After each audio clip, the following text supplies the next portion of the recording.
Bapak-Ibu sekalian, Assalamualaikum warahmatullahi wabarakatuh. Waalaikumsalam warahmatullahi wabarakatuh. Alhamdulillahirrahmanirrahim.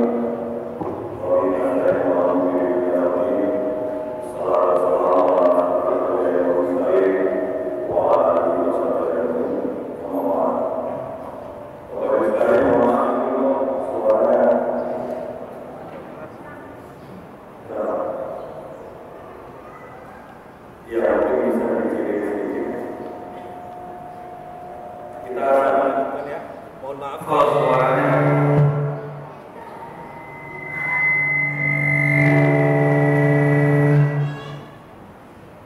ya nggak pakai mic. Kalau nggak pakai mic kedengaran ya? Pas habis. Ya, kedengaran. Baik, Bapak Ibu sekalian, mohon maaf kalau saya harus berdiri di depan Bapak Ibu sekalian. Tidak ada alasan lain kecuali saya diundang. Itu alasan paling utama kenapa saya berdiri. Bukan karena saya hebat, bukan karena saya pinter, semata-mata yang paling utama karena saya diundang. Terus nama saya ini biasanya memang mengandung pertanyaan. Kalau dengar kataku bagus, langsung saya dituduh. Orang Banten. Dituduh orang Banten. Padahal saya bukan orang Banten, Bu. Saya orang baik-baik. Ya. Terus kenapa saya diundang kemari? Itu yang pasti membutuhkan pertanyaan. Ya, alasan utamanya karena saya teman kuliah dari Ustaz Lubis. Saya panggilnya di kampus Ustaz Lubis. Kuliahnya di mana? Di PTII. Namanya kadang-kadang juga orang dituduh. Kalau kuliah di situ kita langsung dituduh bahwa perguruan tinggi ilmu Al-Quran. Kita dituduh menjadi ustaz. Tapi tuduhannya baik. Saya juga senang, tapi kadang-kadang tidak siap dipanggil ustaz. Karena saya ini bukan ustaz, saya ini masih ustaz. Masih kecil. Pengen jadi ustaz. Karena apa? Saya sepanjang hidup saya mirip seperti dokter. Tadi Pak Dokter Taufik ya. Mulai kecil kami tidak belajar agama secara khusus. Kami tidak mengenal yang namanya pesantren. Waktu itu saya hidup di Kota Makassar. Bapak saya sibuk, ibu saya juga pendidikan agamanya lemah. Jadi kami belajar agama itu tidak ubahnya hanya membaca. Membaca tidak sebagaimana membacanya Iqra. Ya kalau kita bicara Iqra itu kan kadang-kadang orang dengarnya Iqra, ya bacalah gitu kan. Padahal kalau kita terjemahkan Iqra itu sendiri, ya kemarin kita bahas di kampus, kenapa malaikat Jibril sampai mengucap Iqra itu 3 kali? Yang keempat barulah dilanjutkan Iqra bismi rabbikal ladzi dan seterusnya. Kenapa sampai 3 kali? Ternyata Iqra itu panjang proses membacanya, bukan sekedar alif, ba, ta, sa. Nah, saya itu ada di Iqra pertama, baru belajar membaca. Waktu kecil, waktu SD, SMP, SMA juga tidak belajar agama. Akhirnya apa yang terjadi? Sholat pun tidak. Yang penting ngaji. Sholat kadang-kadang, kalau ingat.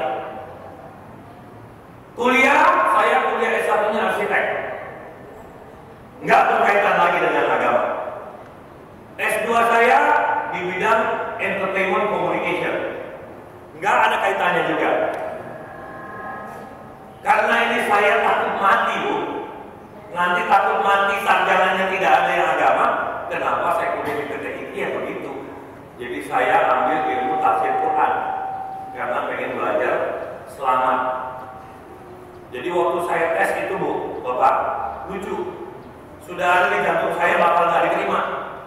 Yang dites itu pertama baca Al-Quran. Alhamdulillah kalau baca mah kata pengujinya lulus. Waktu tes bahasa Arab, gimana saya mau jawab? Baca soalnya aja kagak ngerti. Pokoknya A, B, C, D, E, F, G, udah tinggal silang-silang. Tes ketiga, tes bahasa Inggris. Alhamdulillah banyak lupanya. Jadi saya pulang itu agak sedih. Ya Allah, kalau Kau izinkan, dengan cara inilah aku belajar agamamu. Kalau saya tidak lulus, ya sudahlah, saya belajar sendiri. Saya buka buka Al-Quran, saya baca sesuai dengan pemahaman saya saja.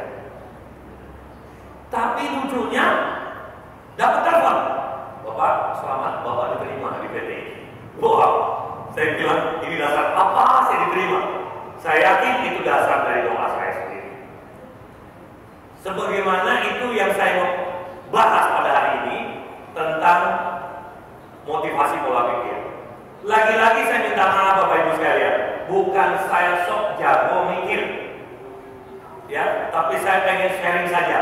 Tapi nanti kalau saya menjelaskan ada yang Bapak Ibu ingin tanyakan, langsung cut saja. Ya, nggak seperti cara biasa. Saya bukan ustaz Bu, jadi jangan takut cut. Jadi saya berbicara, Pak Bagus, mau nanya, silakan. Ya, nggak usah. Pak Bagus, apalagi Ustaz Bagus, bolehkah saya bertanya? Yang saya tidak perbolehkan itu yang berbahaya. Ya, jadi Bapak Ibu sekalian, langsung saja tanya. Saya akan membahas tentang motivasi pola pikir. Motivasi pola pikir. Kenapa Bapak Ibu sekalian, kenapa kita harus dimotivasi tentang pola pikir? Alasan utamanya, ternyata kita ini pernah dengar sebuah statement yang berbunyi, jangan kamu kerjakan sesuatu yang apabila kamu tidak punya ilmunya. Setuju gak? Setuju gak Bu? Setuju ya? Nah, dalam setiap hari, pernah nggak kita itu tidak berpikir? Kapan Bu kita tidak mikir? Tidur. Ketika kita tidur ya, kadang-kadang orang tidur pun ada yang masih mikir. Makasih udah dimasukin ke YouTube. Lihat aja Bu dahinya Bu. Kalau dia tidurnya begini, itu susah banget tidurnya Bu, lagi mikir. Karena manusia itu tidak pernah tidak mikir. Pertanyaan saya, kapan terakhir kita belajar mikir? Karena setahu saya, setelah saya mengobok-obok kurikulum di Indonesia, nyaris tidak ada mata kuliah, mata pelajaran yang mengajarkan mikir. Ini, padahal Allah Subhanahu Wa Taala lebih daripada 40 kali di dalam Al-Quran menyuruh hambanya untuk berpikir.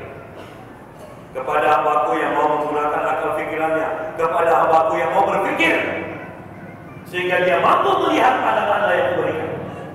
Tapi kenapa manusia tidak bisa melihat tanda-tanda itu? Karena dia tidak berpikir. Kalau ditanya pun yang digunakan perasaan. Bapak, menurut Bapak, masjid kita ini enaknya diapain Pak ya? Apa yang dijawab? Perasaan saya mengatakan. Dia pakai perasaan. Disuruh mikir kok pakai perasaan. Nah, yang kedua, waktu kita TK, orang tua kita ngomong apa? Kamu itu sudah TK nak, Bu, kamu itu mikir. Waktu SD, sama Bu, kamu itu sudah SD nak, Bu, kamu itu mikir. Anaknya gini. Waktu SMP pun begitu. Kamu kan sudah SMP nak, mikir dong. Waktu SMA, kamu tuh sudah SMA nak, Bu, kamu tuh mikir. Begitupun kuliah, kamu sudah kuliah, Bu, kamu tuh mikir. Bahkan sudah punya anak. Nah, kamu tuh sudah punya anak, sudah punya istri, Bu, kamu tuh mikir. Akhirnya bapak kita dipanggil ibu kita, Mas, ini Mas. Kamu itu kalau ngomong sama anak itu sudah punya istri, sudah punya anak, kok kamu tuh mikir? Suami tidak mau kalah kan? Mana? Aku ini suamimu, imammu. Kalau ngomong sama suami, kok kamu tuh mikir? Bayangin Pak, satu rumah suruh orang lain berpikir. Tapi kita sendiri tidak mikir.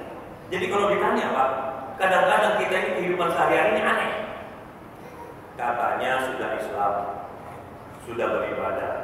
Islam itu tidak hanya dilihat dari ritual, tapi kita mau lihat knalpot. Istilah saya, Pak, kalau kita mau tahu mesin itu baik atau buruk, kita pasti nunggu knalpot bunyinya ya. Tak, keluar asap hitam. Berarti mesinnya apa Pak? rusak. Nah kalau mau lihat knalpotnya manusia gampang, lihat mukanya. Bukan jelek cantik, bukan. Ada orang ke masjid subuh itu susah hidupnya, begini jalannya. Ustaz kemana? Masjid bego. Apakah ini sudah Islam? Artinya Islam apa Bapak? Maaf.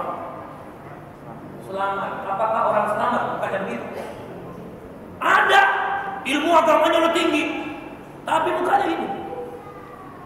Kalau ngomong itu gak enak. Itu sedal siapa itu? Lu tahu nggak ini najis? Bego. Katanya ilmunya tinggi. Jadi kalau lihat orang itu pertama kali lihat kenapa?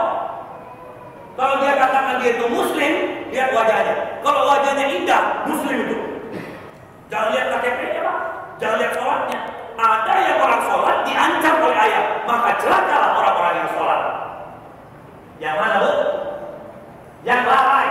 Apa itu lalai? Dia salah satunya yang paling simpel. Mukanya itu bukan orang muka sholat.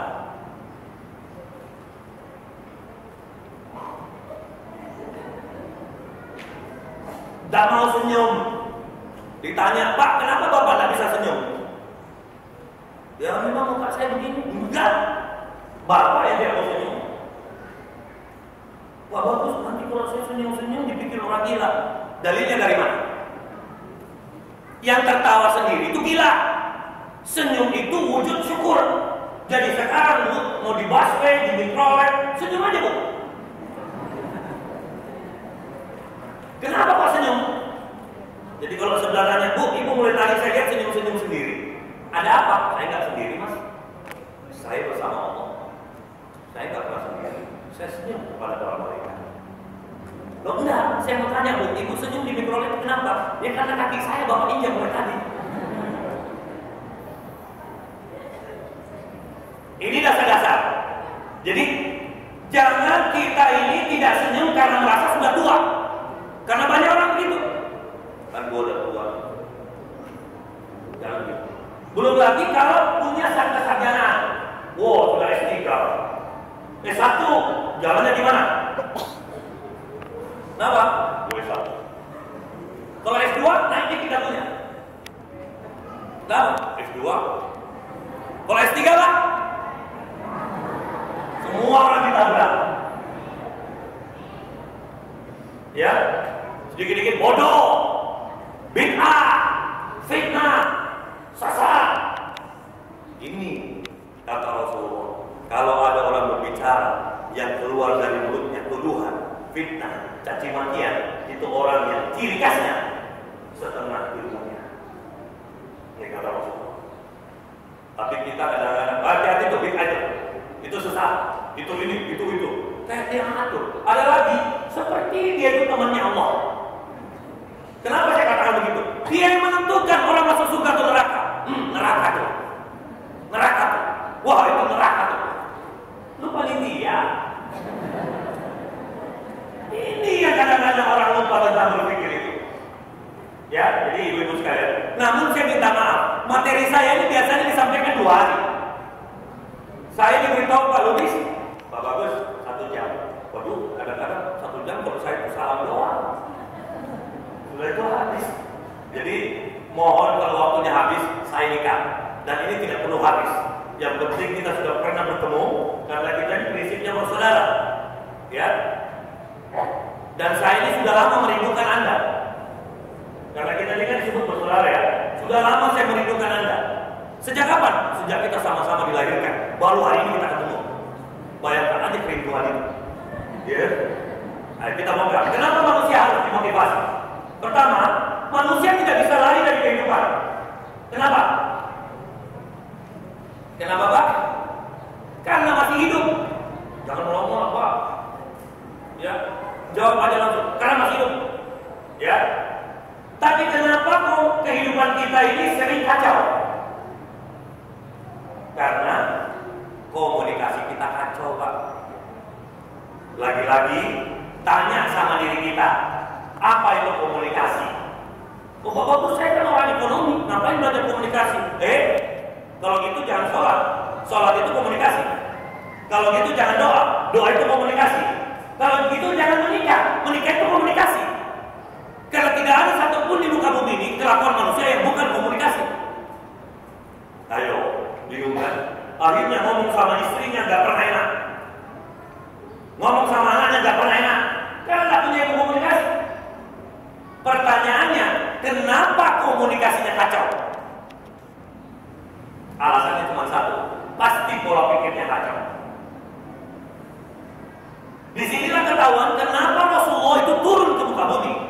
Tujuan utamanya akan memperbaiki akhlak manusia. Mana itu akhlak? Dua hal ini, pola pikir dan komunikasi.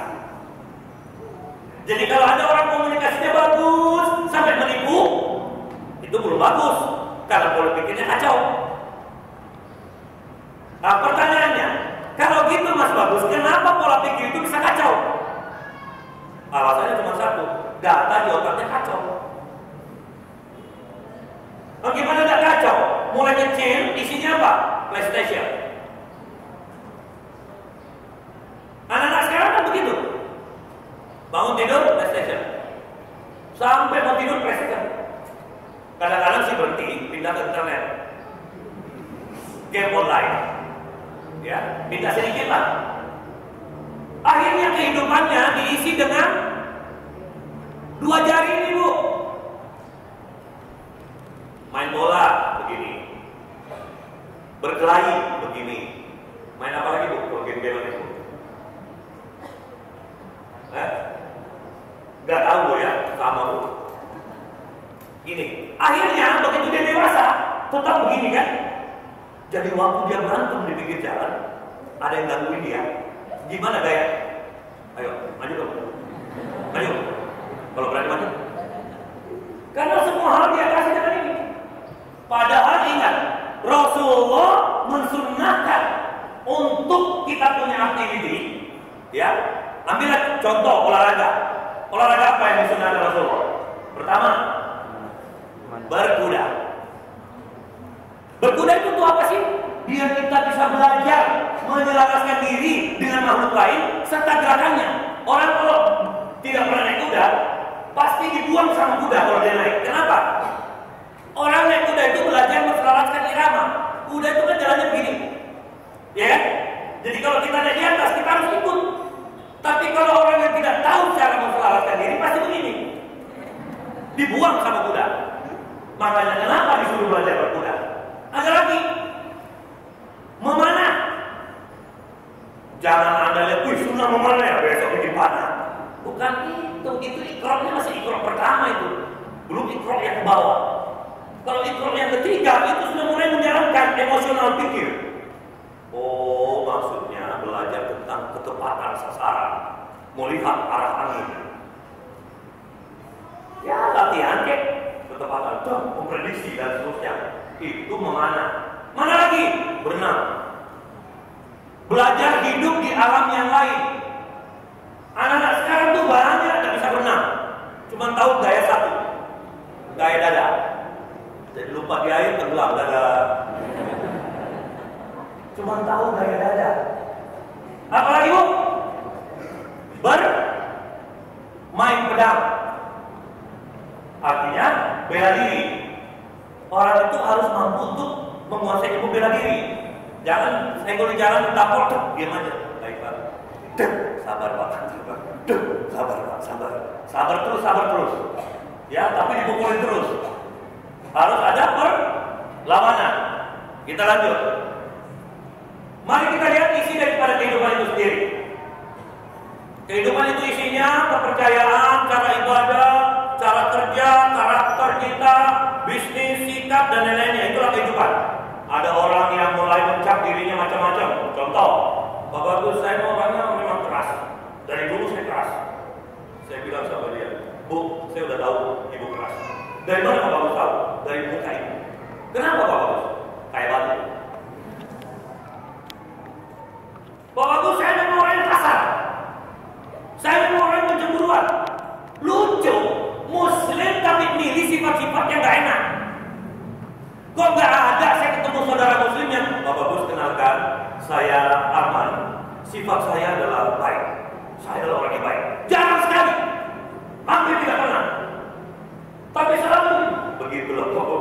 Saya ini emosional.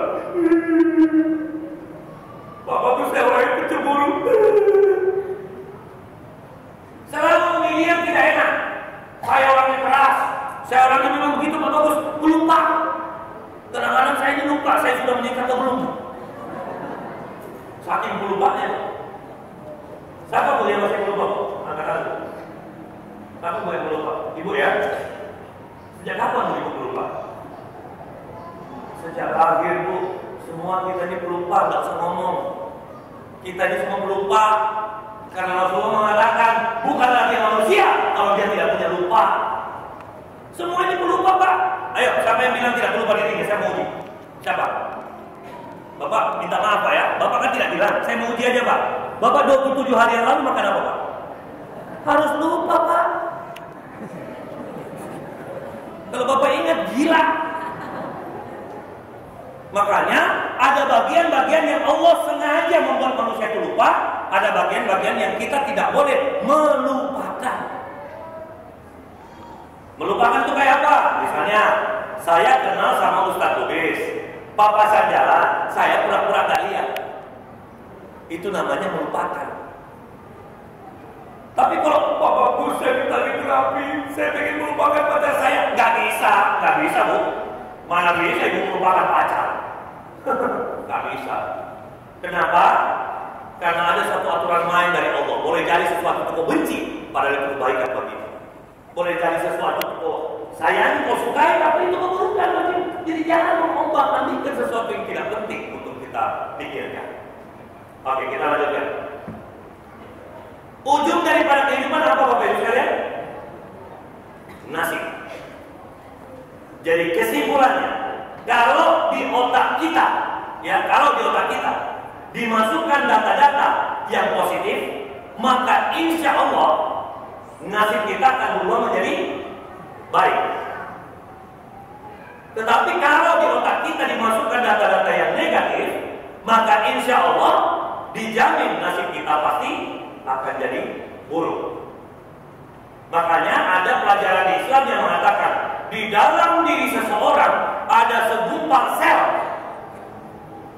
Jangan bilang segumpal daging atau darah, karena setelah diuji bukan ke situ pemahamannya.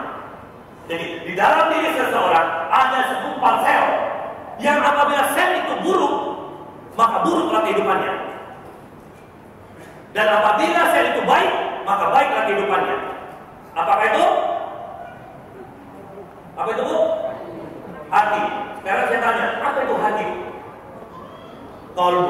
Selalu orang jawab gitu. Lalu saya tanya, apa itu kolbu? Pasti jawaban, ya hati.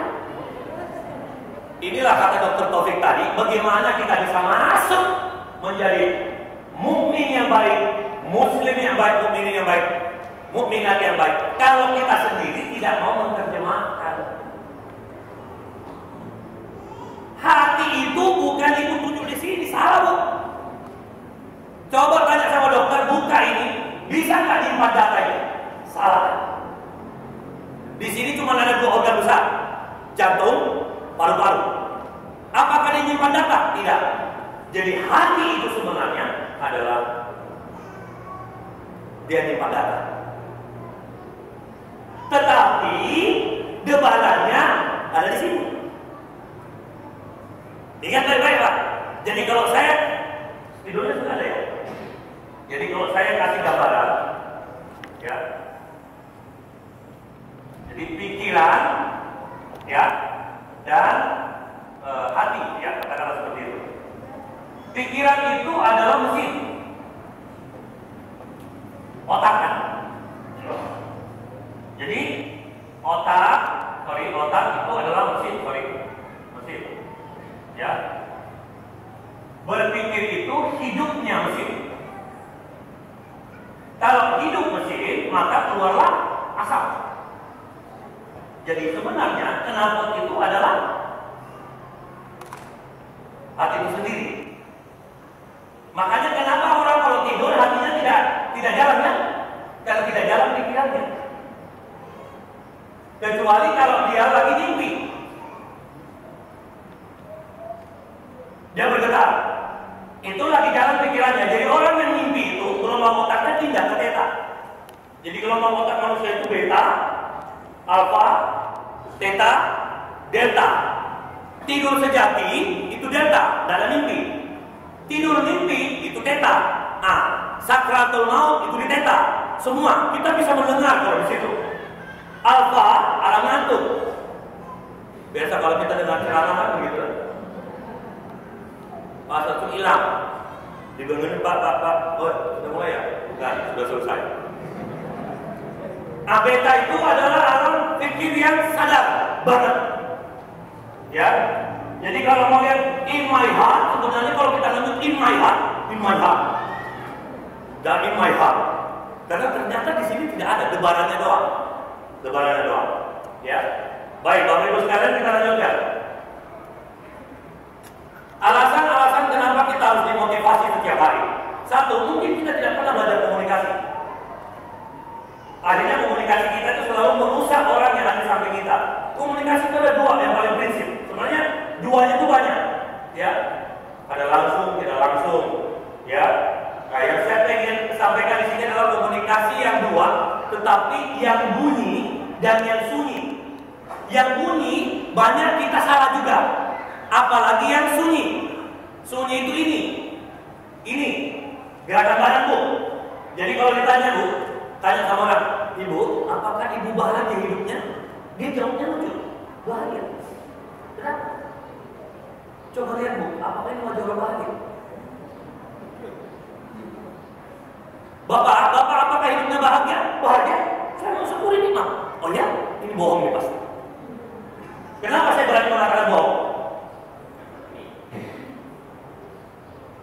Jangan bilang, Pak Bagus ini kan bawaan lahir.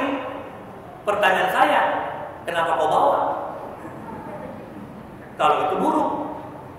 Bawaan itu apa sih, Bu? Ini benda. Saya jalan, saya ambil, saya bawa. Ini namanya bawaan. Supaya tinggal di sifat buruk, tinggalan. Jalan kita. Selesai kan? Kita enggak. Pak Bagus, saya nggak begitu, ini bawaan. Termasuk penyakit aja dia pengen kuasai. Ini banyak sesat. Orang itu banyak sakit bukan karena fisik, karena pikiran. Salah satunya nih ya, saya kasih contoh. Sebenarnya pembahasannya nanti, tapi tidak apa-apa saya jampi. Karena saya lihat banyak yang sakit. Apa dia kata? Pak Bagus, saya pun punya mah. Saya bilang, ambil aja. Saya punya asma, ambil. Bapak Bagus, saya punya kolesterol, ambil. Yang paling bodoh lagi, Bu, ada yang datang ke rumah saya ngomong seperti ini. Bapak Bagus, saya punya jantung. Saya bilang nenek-nenek mau mati juga tahu. Mana ada kalau saya tidak punya jantung? Ini yang jadi problem. Jadi penyakit itu jangan Anda ambil, jangan Anda miliki. Karena begitu malaikat ini turun mencabut itu penyakit, datang ngomongnya orang, Pak, saya itu punya mau sudah lama. Akhirnya malaikat mau cabut. Ya Allah, si fulan minta ini mah. Katanya dia punya. Allah bilang, kasih. Keluar nggak mahnya? Enggak. Mau nggak dikasih? Sampai tua. Inilah karena anak ini memiliki. Padahal penyakit itu datang silih berganti. Sifatnya ujian. Jangan miliki. Kalau tidak percaya, boleh tanya sama Dr. Taufik. Di dalam ilmu kedokteran ada yang disebut dengan spontaneous remission. Saya ini ngajar di fakultas kedokteran. Walaupun saya tidak kenal jurusannya, tapi karena diminta salahnya. Jadi saya ngajar. Jadi di kedokteran ada yang disebut dengan spontaneous remission. Apa itu? Penyakit yang hilang dari tubuh seseorang akibat yakinnya dia kepada Tuhan. Karena saya sudah membuktikan pasien saya kanker payudara stadium 4. Datang ke rumah suami istri sudah nangis. Bapak, saya ikhlas suami saya nanti menikah dengan ini kalau saya mati. Kok sejauh itu bicara? Karena ini sudah mau dipotong, sudah lagi saya pasti mati. Saya katakan kalau masih percaya sama Allah, penyakit itu ujian.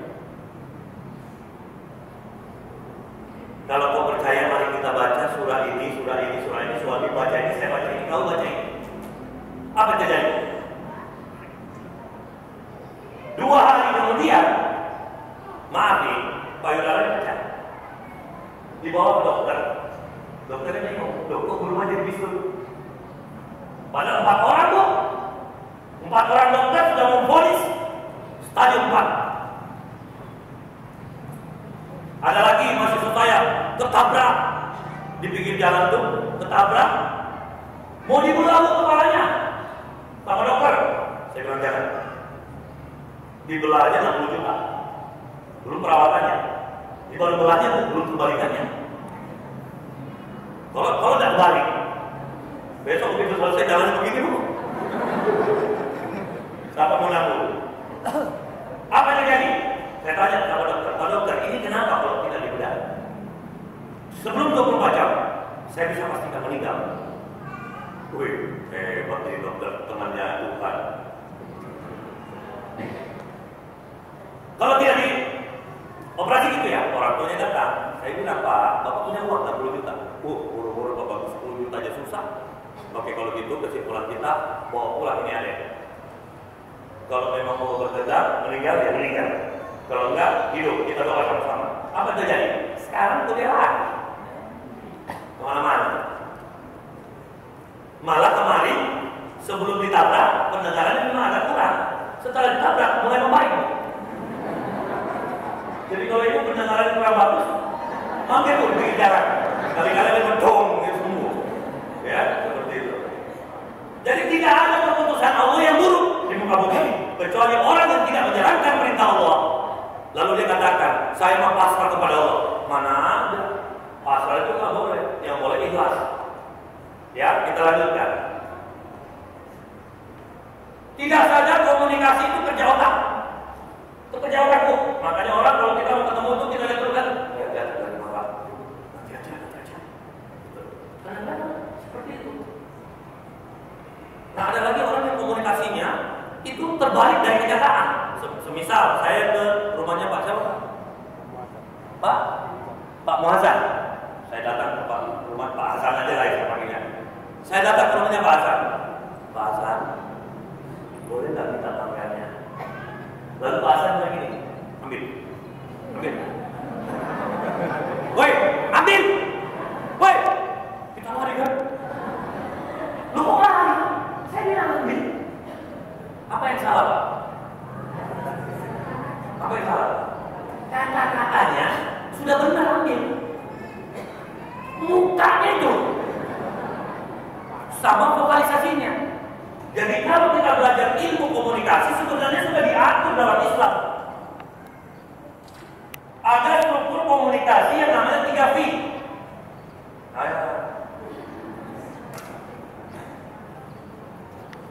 Ya, 3V. Diagramnya seperti ini. Jadi kalau Anda mau tahu yang namanya komunikasi Islam sebenarnya sudah diatur dalam ilmu komunikasi 3V ini Islami banget. Vini. Nah, itulah yang salah. Yang benar visual, voice, and verbal.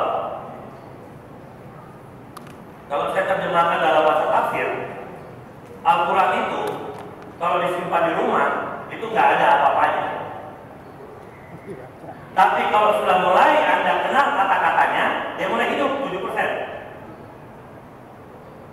Lalu ketika Anda mulai membaca dan menyampaikan, itu namanya voice, vokalisasi. Mulai hidup lagi 38%. Jadi kalau ini ditambah ini sudah 45%. Tapi kalau Anda lakukan dalam sehari-hari, muncul 55%. Hiduplah Al-Quran dalam diri Anda 100%. Tapi orang banyak berlomba-lomba baca, hafal, semua dia hafal.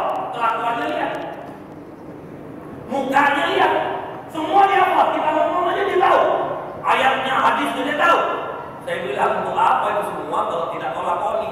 Justru itu nanti akan kekal kamu di dalam alam kubur. Ini yang harus kita pahami.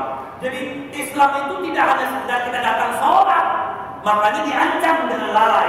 Apa itu lalai? Kalau kita bahas, ada yang disebut dengan 2C. Ya, ini kita gambarkan nih. Jadi sholat itu sebenarnya bagaimana sih? Dia kayak tawaf. Kalau Anda yang sudah umroh maupun haji, Anda tawaf itu ngapain sih? Sama sholat itu. Tapi itu start di zaman Nabi Ibrahim. Kenapa Rasulullah SAW itu menyuruh kita juga tawaf? Karena pada prinsipnya sama. Makanya wudhu tidak boleh batal di situ. Sama dengan sholat. Ya, kita lanjutin. Mana tawafnya? Ini dia. Ini subuh, ini duhur, ini asar, ini maghrib, ini isya. Kenapa diancam maka celakalah orang-orang yang sholat? Karena dia sholatnya cuma ini 1, 2, 3, 4, 5. Di sini dia tidak sholat. Padahal hakikat sholat, apa yang kau kerja dalam ritual itu, apakah kau kerjakan sampai datang subuh? Sampai datang duhur. Setelah itu, setelah kau sholat duhur, kita kan ngomong apa pada saat sholat? Takbir, ya Allah, kau yang maha besar, dan lagi yang sebesar kau. Kita hayati betul. Lalu kita sholat seperti orang mati, kan goyang-goyang bu. Karena Rasulullah bilang sholat kamu seakan-akan kamu itu mati. Jadi jangan malah sholat Allahu Akbar.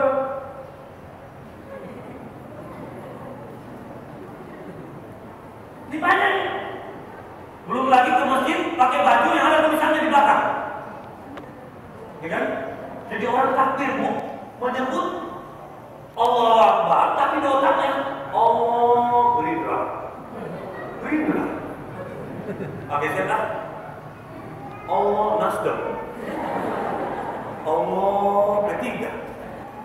Ada semboyan jalan. Belum lagi datang ke masjid pakai baju dari Bali dulu apa? Jogger apa?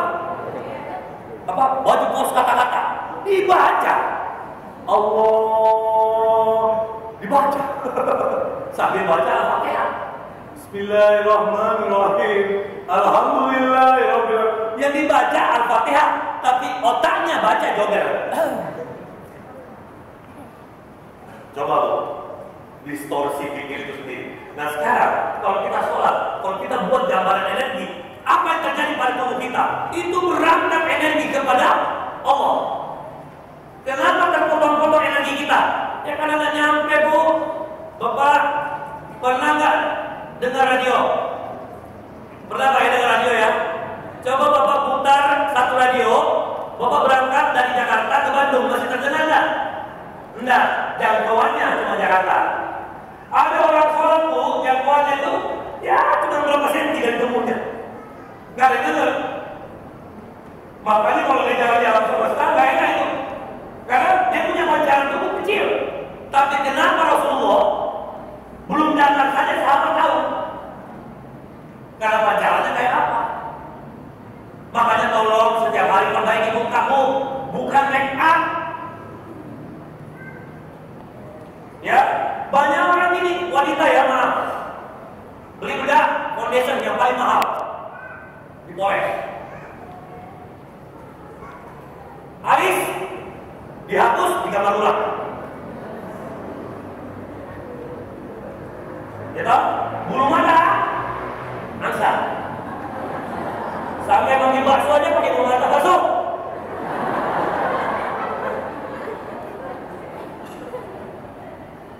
Itu. Mana lagi? Lipstick. Satu kali poles 5 juta. Di bawah 5 juta lagi, jadi 10 juta.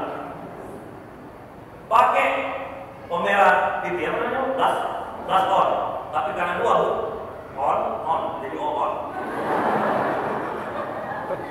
Kacamata mahal bu, pakai jilbab mahal, di samping mahal berlapis-lapis pak. Ibu-ibu tuh sekarang kalau pakai jilbab itu kadang-kadang di dalamnya tuh ada spray, ibu, atau tinggi kan? Makanya saya bilang itu kayak apa dia? Berlapis-lapis kayaknya, terus dipelintir-pelintir, sedemikian rupa. Nah, kadang-kadang saya juga kalau nunggu istri saya kok lama banget loh. Kita ini di mobil sudah nungguin, dia masih pakai apa itu? Itu belum nyangkut di hotel, karena tak pergi kita. Singkat cerita, semua udah mahal, semua udah bagus, tapi sayangnya mukanya yang dipasang muka murahan. Untuk apa make up? Biar ibu tidak make up, keluar dari rumah senyum, bibir naik, ya, semua alam semesta juga tersenyum. Ini enggak. Bapaknya juga sama keluar, berapa? Ayo. Sedihnya saya lihat muslim seperti itu. Allah katakan di dalam ciptaanku, aku titipkan pesan di sana. Dan siapakah yang bisa membaca pesan itu adalah hambaku yang mau menggunakan akal pikirannya. Ayo kita belajar berpikir. Coba kita amati di dua lingkaran, Bapak. Ya, supaya pulang ini kita benahi wajah kita. Kita kasih dua garis begini. Bapak Ibu, lingkaran pertama, coba kita lihat apa rasanya. Apa rasanya, Bu? Ini ilmu semiotika. Kalau yang di arsitek mengerti, gambar itu punya rasa. Itulah ciptaan Allah. Ada rasa di situ. Coba bikin gambar ini, taruh di kamar, 3 bulan Anda lihat terus itu gambar, saya yakin Anda kena serangan stroke. Karena itu energinya negatif. Tapi kenapa? Kalau kita lihat ini, kok adem? Nah ini baru gambar, Pak. Biar di sini bergelantungan jenggot 3 meter. Kalau begini nggak ada gunanya.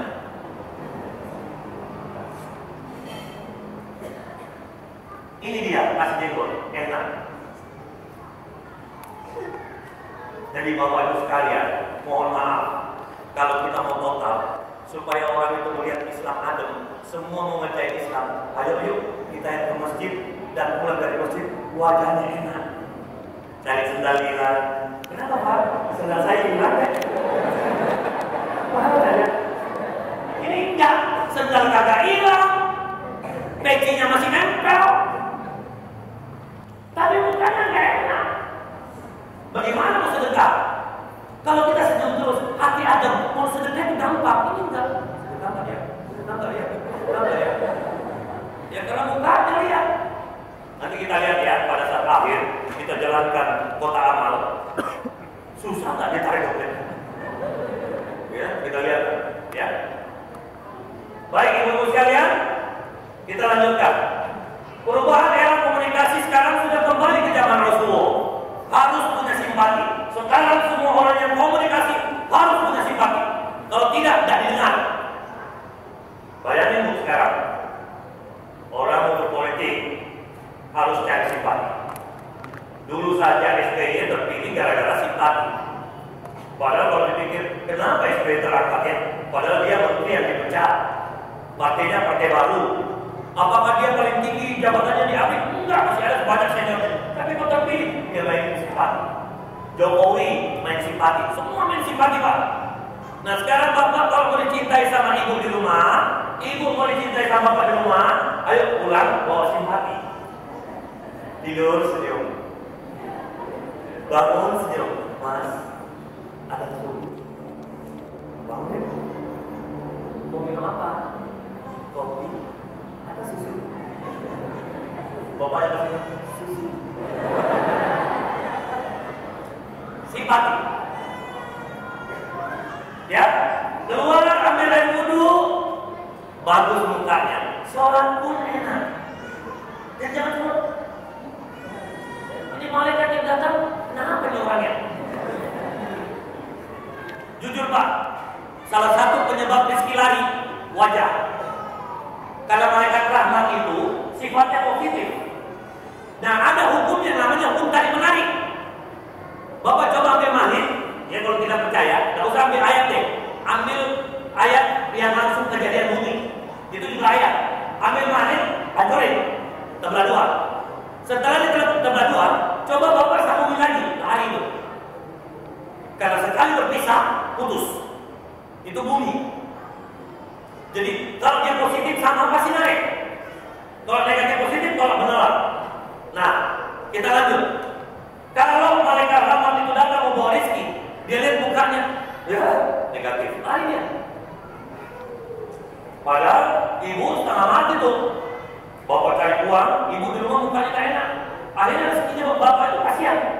Karena rezeki itu satu rumah besarannya. Ya, ini harus diingat. Kita lanjutkan.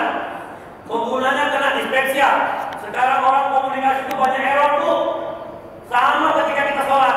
Jujur saja, kalau kita sholat, apa yang kita baca? Bacaan sholat. Tapi waktu kita baca, sedalam apa kita bacanya? Karena membaca itu seperti yang Pak Taufik tadi bilang, kita baca, kita harus tahu rasanya. Karena Rasulullah mengatakan tidak ada artinya bagi kamu yang membaca bacaan sholat yang kau tidak paham apa yang kau baca, nggak ada artinya. Jadi baca, Allahu Akbar, Allahumma salli. Baca Al-Fatihah, Bismillahirrahmanirrahim, Alhamdulillahirabbil alamin. Baca Al-Fatihah, tapi waktu dia baca, kemana pikirannya? Sudah bayar listrik, ya Allah, belum bayar listriknya hari. Ya haji dengan motor belum terbayar. Anaknya bangun, Masya Allah, bangun lagi tuh anak. Apakah kita sholat tuh? Penting sempat kali, wudhu ulangi lagi. Daripada terusin, tapi tidak kena-kena. Ya, hanya sekedar menghapus kewajiban saja. Syukur-syukur kalau kita jamaah. Kalau jamaah itu terganggu, ya Allah, semoga satu ada orang di sini ini kau terima. Kalau dia terima satu, difotokopi semua. Enak sholat jamaah itu. Makanya sholat jamaah di masjid. Enak itu. Kita lanjut. Oktan entertainment semakin tinggi. Orang itu sekarang mau dengar kalau ada hiburan. Makanya kasihan ke ustaz sekarang. Kalau ada ustaz yang bicaranya tidak punya kekuatan ilmu public speaking, tangan kedengaran. Biar dia hafal Al-Quran dari lembar pertama sampai akhir. Kalau bicara, Assalamualaikum warahmatullahi wabarakatuh. Bapak Ibu sekalian, ulang begini semua itu. Jadi sekarang harus punya ilmu seperti Rasulullah. Rasulullah itu kalau bicara luar biasa, menghipnotis orang. Bahkan pernah beliau berbicara di atas ribuan orang sampai di ujung itu terdengar, tidak ada mikrofon. Tidak ada mikrofon. Jadi Bapak Ibu sekalian, kalau kita mau menghibur orang, ingat pesannya Al-Quran yang mengatakan hendaknya ketika kau berbicara, kau menyenangkan hati orang. Jadi setiap berbicara, buat orang itu dengar, buat orang itu paham apa yang kita sampaikan. Niatkan dengan tulus dan ikhlas ketika menyampaikannya. Ya, kita lanjutkan. Salah persepsi dalam komunikasi. Bapak Guru, kapan saya belajar komunikasi? Kok saya ini orang ekonomi? Kok saya ini orang kimia? Terus setelah kamu kuliah, mau ngapain? Kerja. Memang kalau di tempat bekerja tidak komunikasi? Ya komunikasi sih. Nah itu dia. Komunikasi. Karena kita jangan percaya, Bu, ini khususnya ibu-ibu nih ya. Jangan percaya bakat. Banyak kesalahan pikir untuk ibu rumah tangga terhadap anaknya berkaitan dengan bakat. Oh, anak saya bakatnya matematika. Akhirnya apa? Dikasih matematika terus. Akhirnya otaknya penuh matematika. Jadi kalau kita lihat anak, bakat itu tidak penting. Yang penting kemauan. Bagaimana anak diajarkan mau mempelajari 10 kecerdasan. Linguistik, logikal, kinetik, musikal, natural, spasial, intrapersonal, interpersonal, spiritual, dan action yang ke-10. Ada anak, katanya ranking 1, jalan sampahnya nggak dipungut, ranking 1 dari Hongkong. Paku aja nggak dipungut. Makanya dari dulu saya sudah mulai tidak percaya dengan sistem kurikulum kita, karena kurikulum di Indonesia itu sangat tidak Islami. Jujur Bu, pelajaran agama berapa jam di sekolah? Coba cek. Itu dia. Belum lagi standar pintar itu kertas. IQ, IP, itu dibanggakan. Jujur, panggil anak-anak IP-nya bagus. Kelakuannya gimana? Ya karena di hari-hari cuma pelajaran. Agama enggak, akhlak enggak, sama orang tua kasar. Tapi IP-nya bagus. Ada lagi bukannya enggak bagus, IP-nya tinggi. Keluar sekolah, kacamata tebal. Mama mana? Kayak suncak. Tapi IP-nya tinggi. Untuk apa, Bu? Kalau kayak begitu, saya mah tak penting IP. Yang penting dengan azan dia bergerak. Ini anak pintar. Waktu kosong dia ambil Al-Quran ngaji, anak ini gendam. Tapi bukan itu yang membuat saya bangga. Saya tidak pernah bangga dengan rapor. Karena rapor tidak dibawa ke kuburan. Tidak ada ayat yang berbunyi, wahai hambaku, apabila kamu ranking 1 terus, maka wajib bagiku memasukkan kau ke surga. Tidak ada. Tidak penting angka itu. Ya, karena jujur saja tanya bapak-bapak ini, kemana rapornya semua? Tidak penting cari kerja kalau rapor enggak. Kerja pun bukan butuh cerdas pak, bukan butuh pintar. Yang penting satu, baik. Karena jujur saya buktikan, saya ini bukan orang cerdas, bukan orang pintar. Tapi kemana-mana perusahaan saya masuk, tiba-tiba dipanggil mengajar di fakultas kedokteran. Aku ini bukan dokter. Tiba-tiba saya dipanggil mengajar di kepolisian, di Mabes, disuruh ngajar intel. Karena saya nggak pernah jadi intel. Intel ya. Tiba-tiba ngajar reserse. Belakangan hari ini saya diminta untuk mengisi terus, memberi motivasi kepada siapa? Para ustaz. Nah, kembali dunia nih. Nah, lebih kaget lagi disuruh ngisi di masjid. Tinggi sekali jabatan saya. Ini dia. Pokoknya kita mau berpikir Islami, maka Allah buka itu yang namanya kecerdasan tak terbatas. Saya baru tahu kemarin namanya divine inspiration. Ya, bagaimana cara membukanya yang bagus? Apakah butuh sekolah? Enggak, sebenarnya. Enggak. Karena jujur saya membuktikan dalam hidup saya. Saya lihat orang jadi MC, saya bilang gampang jadi MC. Belajar, saya jadi MC. Saya lihat orang jadi penyiar radio, gampang. Minta sama Allah, saya jadi penyiar radio pak, bahkan pembaca berita. Saya lihat orang di televisi kayak nanti jadi artis, gue coba jadi artis. Tahun 2003 sampai 2005 saya membintangi 33 iklan. Gampang jadi bintang iklan. Tidak susah, tidak butuh harus gantung enggak. Saya tidak sekolah acting, masuk iklan yang saya bintangi itu bu, iklan bukan murahan bu, brand semua. Apaan tuh? Sudah jadi. Iklan saya terakhir itu ada satpam bawa senter, terus diporotin jadi raja, kayak ini. Lalu saya bilang, ini yang dapet suara nih masih bagusan suara saya. Kenapa kok saya merasa bagus suara saya? Karena suara saya dari Allah pasti bagus. Akhirnya saya coba jadi double, ambil naskah. Bismillah bapak dengan sensitif obat potong tambah kok bisa terus katanya rekaman jadi dapat. Bila ada flu, bila demam sakit kepala, minumlah Votrek. Jadi mesra lebih terpercaya. Pagoda Basilis kepada dulu baru ke sekolah. Sanyo rajanya pepaya pasti sering dengar.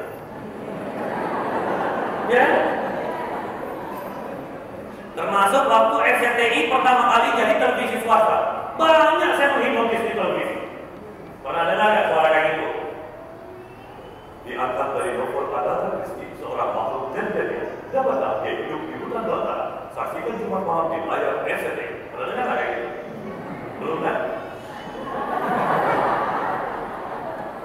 Jadi komunikasi jangan tunggu kita jadi oknum komunikasi, tapi hari-hari belajar komunikasi.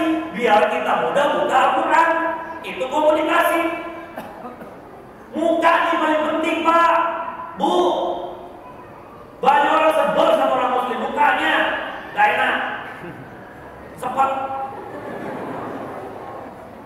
Ilmu subkonsius mengatakan, kau apakan wajahmu, maka matimu seperti itu. Hari-hari. Akhirnya waktu meninggal gimana pak? Mau meninggal begitu, terusin mulutnya kayak gitu. Orang kan pengen itu meninggal.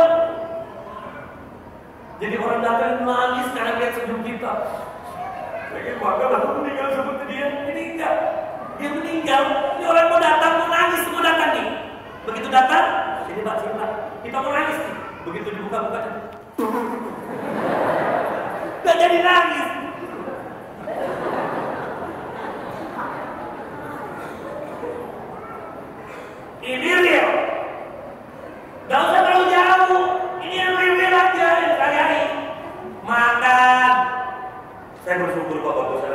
meriam kamu itu, betulin juga kalau bersuku itu. Karena malaikat itu juga lihat. Jadi ini bukan enak, indah. Ada aja untuk ilmu agamanya tinggi, cari. Kapanapun dia malaikat, sudah diancam, tidak akan pernah masuk surga. Manusia itu, kalau di dalam dirinya masih ada sombong, walaupun sebesar biji atom. Kita enggak. Nih Ustaz nih, macam-macam loh. Kacau. Banyak yang seperti itu. Dan yang terakhir bijaksana akan efek komunikasi. Sebenarnya saya pengen tekankan efek-efek komunikasi ya sebenarnya. Contoh-contoh hal dalam komunikasi. Banyak orang Muslim, tapi mulutnya lupa bahwa setiap kata itu adalah doa. Masih ingat bu, hukum hipnotis zaman dulu orang tua kita bilang apa? Mulutmu, harimaumu. Maknanya apa bu?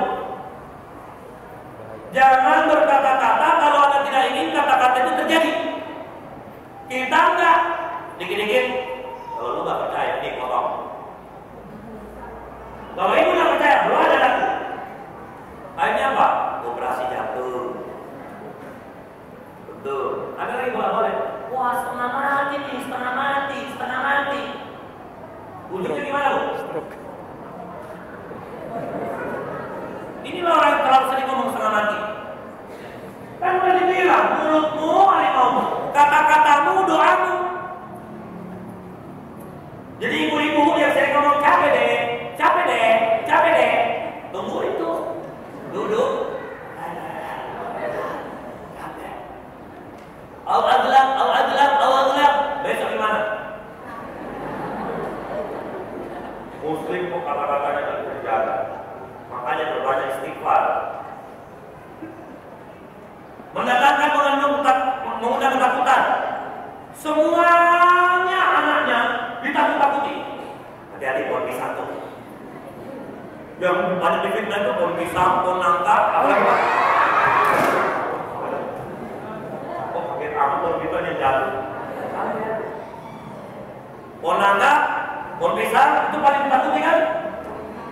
Gara-gara apa bu? Sebenarnya gara-gara ibunya atau bapaknya. Hati-hati loh situ, pohon nangka. Jadi orang pohon nangka. Nggak tahu, pohon nangka. Ya toh? Ma, ada bayangan. Matiin lampunya nak, nggak ada bayangan. Ada bayangannya karena lampu. Inilah kalau sering nonton dunia lain. Buka-buka. Ditutup aja mas. Nggak di kamar. Ditutup aja. Yang ini aja. Ya. Ya. Tayangan di TV apa? Tahukah dunia lain apa yang terjadi bu? Jin dimasukin ke botol. Ini dari mana otaknya? Jin itu kan goib, gitu? Goib dimasukin di botol, ditutup, nih bu simpan. Kata parfum. Jin dia ketawa dimasukin botol. Iya, lu masuk, tutup. Keluar lagi. Namanya goib bisa menembus semua dimensi. Kita percaya. Belum lagi yang sotoy. Orang kesurupan. Tapi pakai sorban. Di sini tasbih. Ini aliran dari mana? Enggak pernah tuh dengar zaman Rasul kayak gini. Saya ini orang bodoh agama. Belajar baca. Enggak pernah saya dapat silsilah Rasulullah itu begini. Inilah saya bilang. Sholat, Islam, tapi begini-begini. Belum jimat-jimat. Itu semua bohong.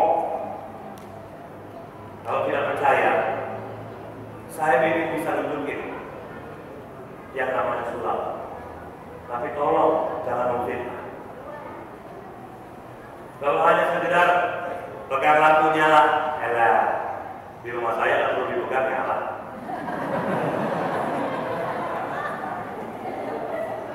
Ya kan? Jadi banyak nantilah pada waktu kita ini ada nggak di sini? Misalnya mau main apa? Nah ini sama mantan pesulap. Ibu ada nggak yang punya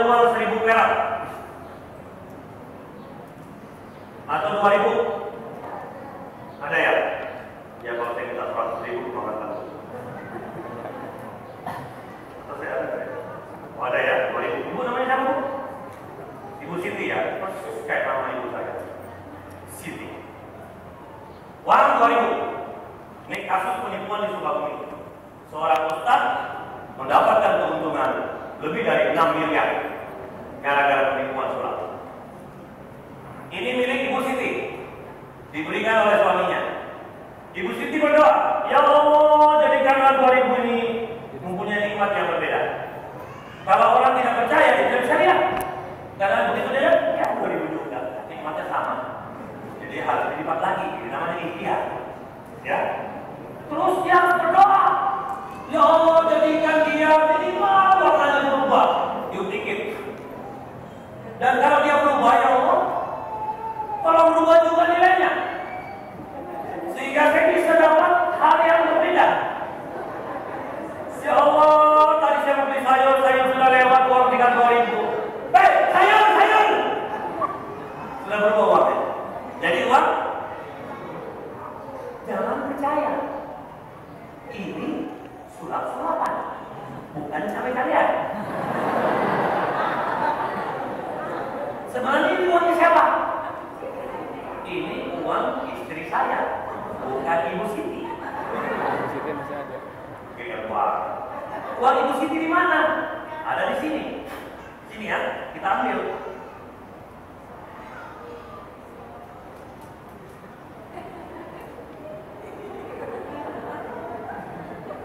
Ini uang Ibu Siti. Jadi jangan bilang ini kekuatan pikiran, salah. Ini hanyalah trik. Lagi, hilang ini ya. Jadi bukan cerah. Hilang kan? Diambil lagi nih. Ada lagi ya Pak? Nah, kalau saya beritahu ibu itu bukan sulap.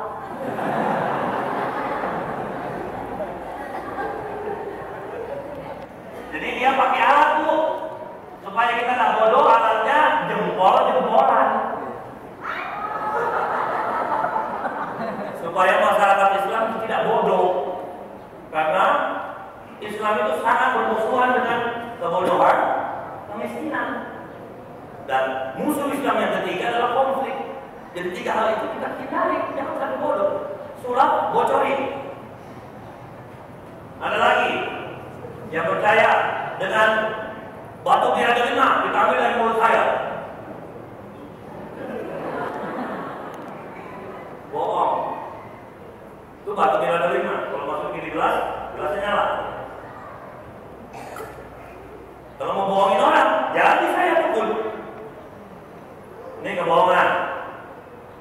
Apalagi yang mau, misalnya main sulap-sulapan yang kayak ambil cahaya dari sini kan, ini ya, dilempar ke sini Bu, tidak.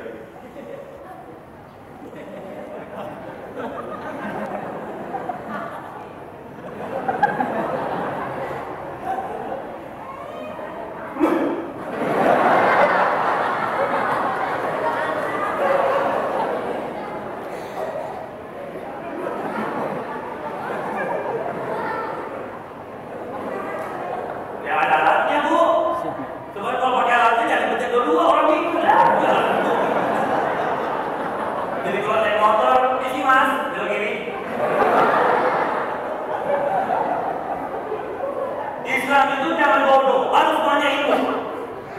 Islam itu jangan mendendam. Ibu sambil masak, baca dulu, biar banyak ilmu. Gunanya itu apa bagus? Anak lihat ibu pintar Bu.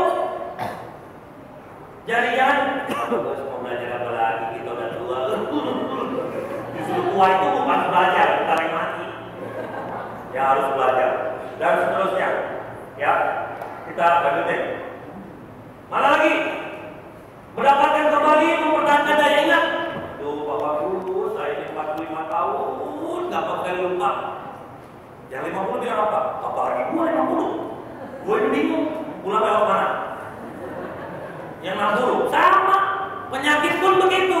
Pak Bagus, kita itu kalau udah tua, penyakit bertumpuk. Dalilnya mana? Dalilnya, kenapa percaya? Inilah percaya sama yang enggak. Terlalu baca buku-buku yang tidak penting. Hati-hati makan ini. Baca makan lemak darahnya tinggi. Hati-hati. Kalau kita umur sekian makanan yang disunahkan Rasul justru hati-hati. Ada lagi, sholat, apa yang dikatakan? Makan kambing, haram. Coba, mengharamkan sesuatu yang Allah halalkan, itu ada ayatnya tuh, hati-hati ada. Kambing, makan tuh. Yang penting satu, jangan berlebihan. Dan jangan doa. Kayak apa itu orang makan doa? Aduh, mampus gua makan kambing, pasti besok gua sakit. Apa yang terjadi? Kenapa dia sakit? Bukan karena kambing. Satu, mampus gua. Dua, pasti gua besok sakit. Pasti itu milik siapa? Milik Allah. Kenapa kau ambil? Jangan pakai pasti. Pasti gua sakit. Apa yang terjadi? Sakit. Sama dengan ini. Ini contoh ya. Bapak-bapak sekalian, mohon maaf, tolong jujur sama saya. Siapa di antara bapak-bapak kalau ngomong depan umum masih suka nervous? Angkat tangan. Tolong bantu saya. Masih suka nervous? Angkat Pak, jangan senang-senang. Angkat.